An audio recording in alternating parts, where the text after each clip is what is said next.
Thank you. Good afternoon. My name's Scott Parady. I'm the son of Bernard Parady, youngest of his 5 children, all in attendance today along with many of his grandchildren. First, I'd like to thank the Basketball Hall of Fame for bestowing this honor on my dad. We're very proud of who our dad was and what he stood for. Thank you so much. A native of Old Town and one of 7 siblings, Bernie played and excelled at 3 sports in high school.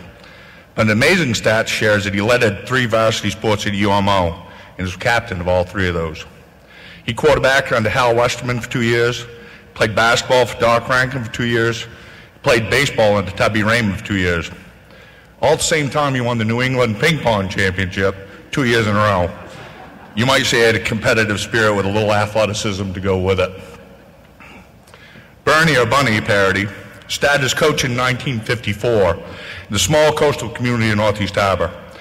Most people don't realize that he actually found the job by accident.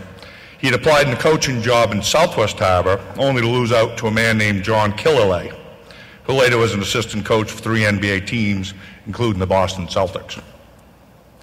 During the actual interview, he was told about another opening 15 miles away in Northeast Harbor, and it's a coincidence, but he took the job right off.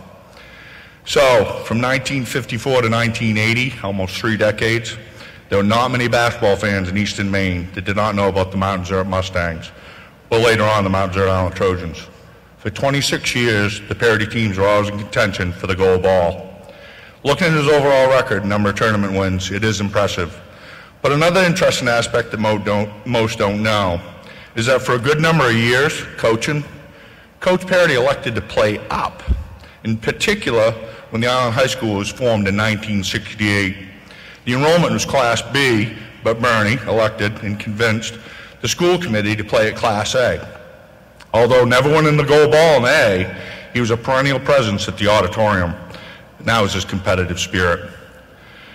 During those years, my father had many offers to go to larger schools in and out of Maine, including college. He loved the coast, and he wanted to keep his kids there. So if his love of Ireland was passed along to his children and grandchildren, most still living on the island. In his final years of coaching, sports writer Bill Warner wrote a full-page article in Bangor Daily about my father's impending retirement. It was titled, "The Dean of Coaches." In Bill's opinion, and I quote, "Bernie was, without question, the most admired and respected coach in eastern Maine, if not the whole state." I'm not going to get into his coaching record, those stats are well known. Rather, I'd like to leave you this final thought and impression of my father. He was a fierce competitor, winning was a goal, but not the ultimate goal. Dad's goal is to be a positive influence on the many young men that he coached, teaching them that although the game is important, it's not as important as sportsmanship, camaraderie, and the team effort for a common goal. Teaching life lessons to value hard work to this day is not unusual for any one of us kids. To have one of his former players randomly stop us to tell us what an influence he had on their life, and many attribute the success to the values he instilled in them through the game of basketball. That's how I'd like to be remembered. Thanks again for this honor.